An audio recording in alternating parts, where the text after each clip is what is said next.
education. And with Brian's education and engineering background, he's very analytical. And he understands that there's a direct relationship between levels of income and education. And as we know, that's something that's very important in Marion County. He's also a very compassionate and involved person in the Marion Technical Institute. And this is a very important innovation with the Marion County school system. Brian has spent tireless waking and non-waking hours working, trying to link the world of classroom with the world of work. So one of the items and one of the innovations that I think is going to help Marion County is applied academics, getting our young people involved in what's happening in the world of work and how we can upgrade their skills and give them the jobs that we need to reinvigorate our economy. Brian's going to give a testimonial on things that he's done on education and the importance to our community. Brian, it's good to see you this morning. Thanks, Pete. All right, I will try to be brief, but let me first kind of set the stage. The world's a lot different than when most of us were in high school. The world is changing rapidly. Product life cycles, it used to be years. You could buy the same kind of product out there for years at a time. Now have life cycles of 6 months at most. The business models that are out there used to be a pretty standard business model. You could kind of hang on to and run your business for 5 or 10 years on that business model and it would be successful. That's not true anymore. The world's getting smaller, the competition is changing on a daily basis, so things are a lot different in the world today than they were when we grew up. And most businesses today have much shorter lives. So what does that mean to going forward? Well, education, the business community needs talent, as is demonstrated by the Chamber of Commerce 6 pillars for the future of Florida's economy. The first pillar on there is talent and talent development. And it really is important. And I can give you firsthand testimony about what it's done for Lockheed Martin here in Ocala. Around 2001, we started to recruit world-class talent. Actually, 2002. And since then, we've doubled our population. Not because we've just hired more people, but we've more than doubled the business base, but doing it innovatively, by bringing in world-class talent. Unfortunately, we couldn't find that world-class talent here in Marion County. We had to recruit worldwide talent to go do that. Because there's a tremendous amount of cost with bringing in talent. First of all, you got the onboarding cost. Then you've got as they come up the performance curve. And as these businesses change, you need to be flexible. Those products change. So the people and the talent of the workforce need to be able to change jobs and integrate into different positions. They need to work smarter, not harder. They need to put in the technology that's coming up daily into the businesses, and they need to be able to evaluate when those technologies are right to come on. Well, what's that mean? What's that mean to our students today?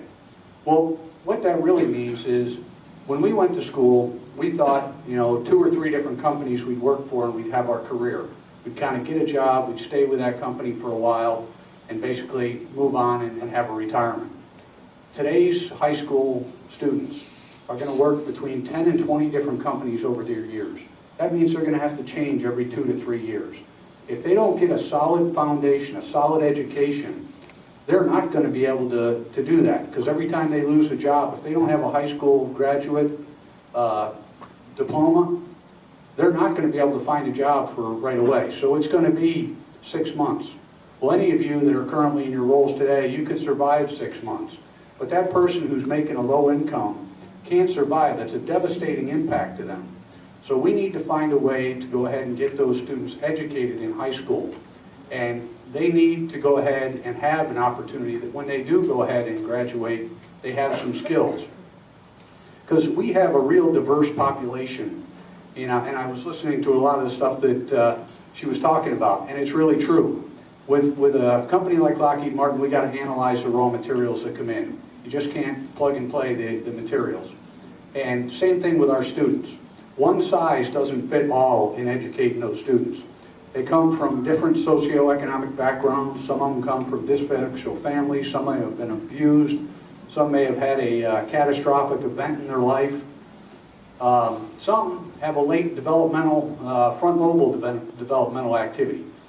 And other ones could have got in with the wrong crowd.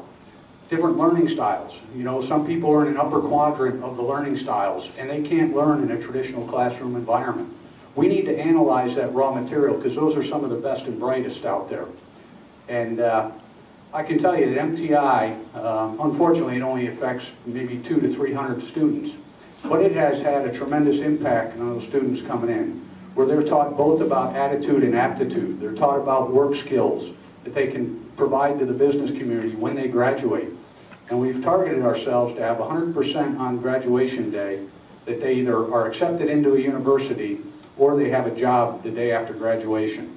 And that has turned them, it's turned into a win-win. You know, you've all heard about negotiating for a win-win position. Well, this type of educational program has provided a win-win, win-win. The student wins because they actually may have their life turned around, get some incentive, and you can see the performance improvements that they've had with a graduation rate up in the 90% area. The student, the superintendent, and the school board in Marion County from a graduation rate. The number of graduating students and the GPAs that they're pulling out of there is tremendous. Then you think about it from the businesses. I've hired more than 20 students out of MTI. It's been a tremendous impact to the business community, having those kids with the right attitude when they come out to work. But most of all, the biggest impact is with our society. If you think about those students that were on a course to derail because of whatever activities got in their life, and a school like MTI, and we need to span that out more to get whatever the chemistry is there that works out throughout the rest of the business. But they now, instead of becoming a drain on society, they become contributing members to our society. And most of them will come out and contribute back in through United Way or some other volunteer operation. So as we look forward on education, the items that she talked about are right on, and it's up to us in the community to go help. There's obviously not going to be enough funding out there to do everything we want and set up, 100 MTIs out there, because we know it's an expensive form. But we got to get together and find a way to touch each one of those students that are out there, the ones that are kind of derailing, the ones that, they're not intellectually deprived, but they have an ability, they're just lost in the chemistry. So look forward to, as we go forward with United Way and the rest of the years ahead, we find a way to go tap those students and turn them into contributing members. Thanks.